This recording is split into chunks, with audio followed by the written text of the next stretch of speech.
Құрметті оқырмандарым, қош келдік менің арнама, мені оқы. Бүгін біздің әңгімеміз шытырман, детектив. Яғни кім детектив әлемін жақсы көреді. Сонымен бүгін біздің әңгімемізді бастап кетеміз. Бүгін бірінші бөлімін сіздерге мен оқып беремін. Каналымды жоғалтып алмау үшін менің арнама тіркеліп, лайк басып кетулеріңізді сұраймын. Алдын ала рахмет. Алматы қаласына ауысқаныма 1 айдың жүзі болды. Үлкен қала болған соң түрлі қылмыстар да бары анық. Дегенмен Алматы тыныш қала. Жұрттары көшеде еркін жүреді. Түнде де күндіз де көше бойы адамға толы. Оқу орындары көп болған соң жастар да көп. Ұсақ түйек төбелес ұрлық жол апаты жоқ деп айта алмаймын. Опер жігіттер мен учаскелік жігіттер сондай шаруамен тыным жоқ жүгіріп жүргендері. Ереке жүріңіз, сізге де шаруа табылыпты деп есіктен басын ғана кіргізіп, бір көзін қысып, опер Жанат деген жігіт қабағын түйе айтты да есікті жапты. Мен тез соңынан ілестім. Жанаттың жеңіл көлігімен тездетіп қала көшесімен ызғытып келеміз. Не жағдай, хабарың бар ма дедім. Жігіттердің айтуы бойынша өз-өзіне қол салу 5-ші қабаттан секіріпті деп ойлы көзбен маған бір қарап алды да жолға қарап. Жас қыз деді. Бейшараға не болды екен деген даусым күңірене шықты. Барған соң анықтаймыз дедім. Жанат бетіме қарап басын изеді. Жаз мезгілі, кешкі сағат 6 еді, дала жарық. Біз кірген аулада біраз адамдар бар екен. Асығыс жан-жаққа кетіп жатқандары да бар. Үрейлері ұшып, аузын басып тұрғандары да бар. Жас балаларын шақырып тездетіп өз подъездеріне жүгіре басып бара жатқан аналар. Біз келіп тоқтаған жерде 3 ер адам тұр. Бізбен қатарласа жедел жәрдем көлігі де тоқтады. Учаскелік жігіт жүгіріп қасымызға келді. 5-ші қабаттан құлаған Тоқтарова Жаңылай, 19 жаста, университеттің 2-ші курс студенті. Алматылық, осы пәтерде тұрады, ата-анасы бар. Ата-анасына хабар бердік, олар жұмыстарында болған, келе жатыр деп учаскелік жігіт баяндай қыздың қасына ертіп келді. Дәрігердің қыздың өлгенін растап кейін шегінді. Біздің де криминалист жігіттер мен қыздар да келді. Олар бізден өз жұмыстарын бастап кетті. Сатырлатып фотоға түсіріп қыз денесін зерттей бастады. Мен де қызға қарап тұрмын. Қыз шалқасынан жатыр, көзі ашық. Көздерінде үрей қалып қойған. Басы жарылған, аузынан мұрнынан қан кеткен. Өте сұлу екен. Үлбіреген нәзік денесі мынандай биіктіктен құлағанда ішкі ағзасында демеу бола алмағаны анық. Үстінде тізеден келген жеңіл халат. Құлағында сол жақ аяғы жағы көтеріліп, балтыры ашылып қалыпты. Шашы ұзын екен, жайылып, аққан қанға малынып, былғанып жатыр. Қыз бірден тіл тартпай кеткен, қиналмаған, ағзалары үзілген, көп сүйектері сынған. Басы мына қоршаған жиекке бордюр бүкіл салмақпен тиген. Ол өміріне қауіпті еді. Жаяу құлаған адам осылай баспен тисе мүгедек болар еді. Ал қыз 5-ші қабаттан жылдамдықпен оңбай құлады. Ол тек өлім әкеледі деп криминалист дос деген жігіт түсіндіріп, қолдарын ербеңдетіп, бәрін нақты айтып тұр. Шалқасынан жатқанына қарағанда арт жағымен құлаған ғой дедім. Иә, арт жағымен құлаған. Мүмкін бұл өз-өзіне қол салу емес, адам өлімі шығар деп Жанатқа қарадым. Жанат қабағын түйіп, иығын қиқан еткізді де қызға қадала қарап қалды. Пәтерді қарайын, сен осында болғанда пәтерден біреу шықты ма дедім учаскелік жігітке қарап. Мен келгелі бері жан адам шықпады. Пәтерге бармадың ғой. Бара алмадым, мына жерден қозғала алмай адамдарды жолатпай тұрмын деді учаскелік жігіт көздері жыпылықтап.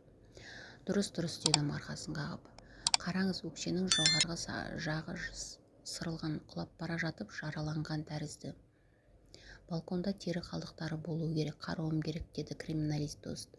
Мен қызға жақындап қолынан қарадым. Оң қолында саусағында сақина бар екен. Сақина қызыл көзі кішкентай ғана. Сақинаның көзінің жан-жағына шаш талшықтары ілініпті. Мына шаш талшығын да зерттеуге алыңыз дедім криминалист жігітке. Ол мұқият қарап алды да өз шаруасына кірісті. Мына сол жақ кеуде тұсын қараңыз дедім қыздың омырауын ашып қарап. Мынау соққы ғой деп Жанатқа қарадым да оның да дәл сол жақ кеудесіне соққының қалай тигенін қолымен ұрған белгімен көрсеттім. Міне былай ұрған, қатты күшпен ұрған, әлде итерген соққының ізі содан қалған дедім. Бұл соққыны қыз өлмей тұрып алған деді. Криминалист дос зерттей қарап. Мен тағы да байқалмай қалған не бар деп қызды анықтап қарадым. Бетіне тиген соққы ізгі бар екен, ол да сол жақ бетіне тиген, қызарып үстіңгі ерні сәл ісіп тұр. Бетіне соққы тиген, бетінен ұрған. деді дос саусағын шошайтып, қыздың ернін бетін көрсетіп. Дене қысылған жерлер бар, білегінен мықтап қысып ұстаған тәрізді, қатты көгерген соққы жоқ. Бастағы жарақат өлім әкелген, арқадағы соққы да жан шыққан соң пайда болған.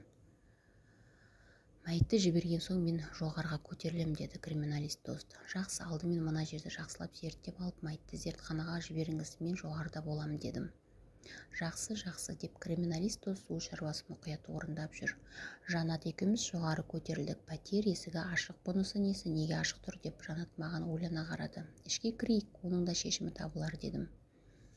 Пәтерде ешкім жоқ екен. Ас бөлмесінде 2 адамға дастархан жайылған. Кесілген торт, жеміс, кептірілген өрік, мейіз, 2 кесе қасындағы торт бөлшегін салып жеген бос тарелке. Шай ішкендері көрініп тұр. Бөлме таза әрі жарық. Раковинада тағы бір кесе мен тәрелке жатыр. Кеседе, тарелкеде жуылмаған. Стол үстінде бір кеседегі шай ішілмепті. Стол үстінде бір орындық қисайып құлап жатыр. Басқа қираған сынған нәрсе жоқ. Тек есік қасында қол сүртетін орамал жатыр. Келесі бөлмеге бардым, кең жарық қонақ бөлме екен. Бұл бөлмеде таза, көлденең жатқан зат жоқ. Үлкен әдемі гүл шоғы салынған. Құмыра жазба үстеліне қойылыпты. Диванда адам отырған із қалыпты. Жапқышы сәл иелектенген. Жатын бөлмеге кірдім. Бұл жерде заттар орнынан қозғалған, шашылған. 2 кісілік төсектің үстінің мыж-мыжы шыққан. Төсекке жетпей қыз баланың жеңіл сүйретпе үй тәпішкесі 2 бөлек жерде жатыр. Бірі жат бөлмеге кірмей дәлізде қалған, екіншісі төсектің аяқ жағында шешіліпті.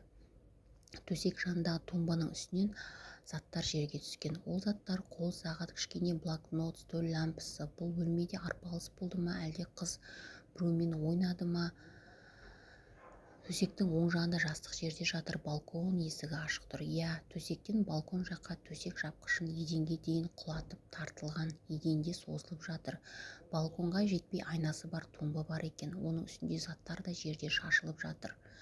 Тартпасы ашылған, ішіндегі заттарына тимеген, реттеулі қалпында жатыр. Балконға шықтым. Балконның жиегі аласа екен. Ұзын тақтайдан жасалған орындық бар екен. Балконға қыр жаятын темірлер тартылған, олардың бірнешеуі үзіліпті. Не болды екен деп айғақтарды жойып алмайын деп мұқият қарадым. Балкон жиегіндегі тері қалдықтары бар екен. Бағана криминалист дос айтқан өкше үстіндегі жарақат дәл осы жерге сырылған. Мен төмен қарадым. Қыздың денесін көлікке апара жатыр екен. Тері қалдықтары қалған жердегі орындық орнынан сәл қозғалған. Бұл дегеніміз қыз орындық үстінде тұрған. Артқа құлағанда орындық орнынан қозғалған. Криминалист дос пен қыз бала кіріп, өз шаруаларына кірісті. Жігіттер жұмыстарын жасасын деп сыртқа дәлізге шықтым. Опера жігіт көршілері қоңырауын басып, көрген куәгер іздеуде. Ол мен сіздерді шақырған деп елуден асқан орыс апай пәтерінен асыға шықты. Сәлеметсіз бе? Тамара Алексеевна болам. Тамара Алексеевна, не көрдіңіз? Сұмдық, бұл деген сұмдық. Мен кір жайып тұрған, мен Жаңылайдың жолама, мен секірем деген дауысын естідім. Сол аралықта төмен қарай құлады деп әйел бетін жауып жылады. Тамара Алексеевна, өтініш сабырға келіңізші, деді. Пәтеріне кіргізіп, ас бөлмеге ертіп барып су бердім. Өзін әрең басып, қолдарын ербеңдетіп, біресе жоғары жақты, біресе төмен жақты көрсетіп, тілі сөйлеуге келмей күрмелді. Дәріңіз бар ма? Қайда дәрілеріңіз, дедім. Апайдың халінің нашарлап бара жатқанын көріп, қасымда тұрған опер жігіт сыртқа жүгіріп кетті. Апай дірілдеп ауырып қалды. Сырттан жедел жәрдем қызметкері кіріп, апайды тексеріске алғанда, мен дәлізге шықтым. Я, бұл адам өлімі, қыз жолама, мен секірем деген. Апай қаскөйді көрді ме екен, тағы көргендер бар ма екен деп қыз пәтеріне көтерілдім. Ереке, бұл адам өлімі, қызды итеріп құлатқан. Жатын бөлмеде арпалыс болған деп криминалист дос қабағын көтеріп төсекті көрсетті. Иә, арпалыс болғанмен мен де көрдім. Болды, барлық жерден қолтаңбалар алынды. Қалғаны сараптамадан соң, деп дос чемоданын жинастырып сыртқа шықты. Ереке қыздың ата-анасына келді. Анасы талып көмек көрсетуде. Әкесі пәтерге көтеріліп келеді, деді участковый. Мен жатын бөлмеден қонақ бөлмеге шыққанымда аппақ болып қанын ішіне тартқан ота жастағы, ұқыпты киінген костюм шалбар, ақ жейде, галстук таққан ер адам сүріне пәтерге кірді. Жас толған ойлы көзімен бәрімізге үрке қарап, сәл иек қағып сендер кімсіңдер дегендей болды. Сәлеметсіз бе, мен тергеуші майор Ізбасаров Ерлан боламын. Мына жүргендер опер жігіттер мен криминалистика қызметкерлері. Қызыңыз қаза тапты, қайғыңызға ортақпыз дедім. Ер адам аяғын сүйрете әрең басып, креслоға отырып, кім, қалай, неге деді, кеудесі солқылдап жылап. Фельдшер дәрі тамызып су берді. Ер адам ішпеймін деп басын шайқап стақанды итерді. Фельдшер білегіне қысым тексеретін аппаратын тағып, қысымын өлшеп, дәріні ішуін өтінді. Қыздың әкесі дәріні ішіп болып басын ұстап отырып қалды. Айтыңызшы, Жаңылай үйде кіммен қалып еді дедім. Жалғыз қалған, біреу келеді деп айтып па еді? Жоқ, мына гүл қашаннан бері тұр. Бұл гүл болмаған, қайдан келген деп гүлге таңырқай қарады. Жаңылай қонақ күтіпті, кім келуі керек екенін сіздерге ескертпеді ме? Қандай қонақ деп басын көтеріп жан-жағына қарады. Ас бөлмеде тортпен шай ішілген деп едім. Еркек тұрып ас бөлмеге барды. Стол үстіне қадала қарап ойланып тұрып қалды. Айтыңызшы, Жаңылай осылай үйге жиі қонақ күте ме дедім. Жаңылайдың әкесі ойланып үстелге жақындап келіп, қызымның ондай қылығы жоқ еді. Қызымның достары бар, бірақ бізге ескертпей біреу келген ғой, үйге біреу келген деп үрейлі көзбен маған қарады. Соны айтам, қонақ келген, шай ішкен, сосын арпалыс болып, қыз жатын бөлменің балконнан құлаған. Келген кім болуы мүмкін деп іс барысын көрсетіп, қыздың әкесі басын шайқап ары-бері жүрді. Болған жағдайды көз алдына елестетіп, еңкілдеп жылап тұр. Қызымда демалыс еді, қонақ келеді демеді. Қызым тәртіпті, ақылды, ол бізге бәрін айтатын. Ол бүгін кім келетінін айтпады деді өксікпен қинала. Еркін, ескертусіз кім келе алады? Досы, құрбысы, туыстарыңыздан сондай адам бар ма? Құрбысы бар, құрбылары бірге оқитын Айша, Талшын деген қыздар. Олар үйге де жиі келетін. Қыз бала ғой, жүрген жігіті бар ма? Бар, ақ жігіт деп айқайлап жіберді де ойланып. Ақ жігіт деген жігіті бар, маған фотосын көрсетті. Ол осы қалада Әуезов ауданында тұрады. Бірақ ол жұмыспен бір жаққа кеткен. Келгенде қызым таныстырам деген деп ол жан-жағына қарады. Ереке көрші апай ақпарат беруге дайын екен деді Жанат келіп. Тағы да қайғыңызға көңіл айтамыз. Сіз ойлаңызшы, кім келуі мүмкін деп тез шығып кеттім. Көрші апайға келгенде апай диванда отыр. Алмас пен Роза қалай деді. Мен Жаңылайдың ата-анасын сұрап отырғанын түсіндім де, оларға өте қиын. Тамара Алексеевна, өтініш, сіз сабырға келіп Жаңылайды кім итергенін көре алдыңыз ба? Айтып берсеңіз дедім. Апай басын изеп, мен кім итергенін көрмедім. Мен не құлады деп төмен қарап, қызды көріп шошындым деп үрейі ұшқан көздерін аларда. Есіңізге түсіріңізші, жоғары қарадыңыз ба? Апай ойланып отырып Жаңылайдың даусын естігенде жоғары қарадым. Балконның шетінде тұрғандай көрінді.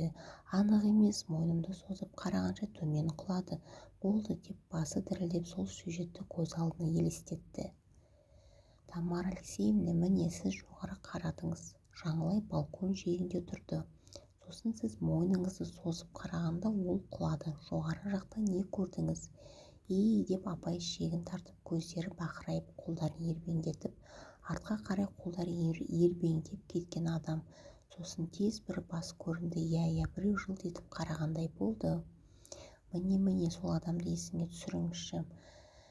Ол тек бас. Қандай бас? Әйел ма, әлде ер адам ба? Апа ұзақ ойланды, тіпті орнынан тұрып балконға барып, жоғары жаққа қарады да не айтарын білмей, басын ұстап ойға батты. Көрінбеді, жылт етті. Мен төмен қарап шошып айқайладым деп кеудесін ұстап диванға отырды. Тамара Алексеевна, сіз мүмкін Жаңылайға кім келгенін көрген боларсыз дедім оқиғаның алдына өтіп. Мен Жаңылайға кім келгенін көрмедім, бірақ бірінші кірімді жайып тұрғанда әдемі гүл шоғы мен торт көтеріп асығыс көтерілген жас жігітті көрдім. Біздің подъезге кірген соң кімге келе жатыр екен деп ойланған дедім. Өстіп бүгін біздер бірінші бөлімнің соңын аяқтадық. Құрметті оқырмандарым, менің арнама лайк басып тіркеліп отыруды ұмытпайық. Арнамды жоғалтып алмау үшін арнама тіркеліп қоюларыңызды сұраймын.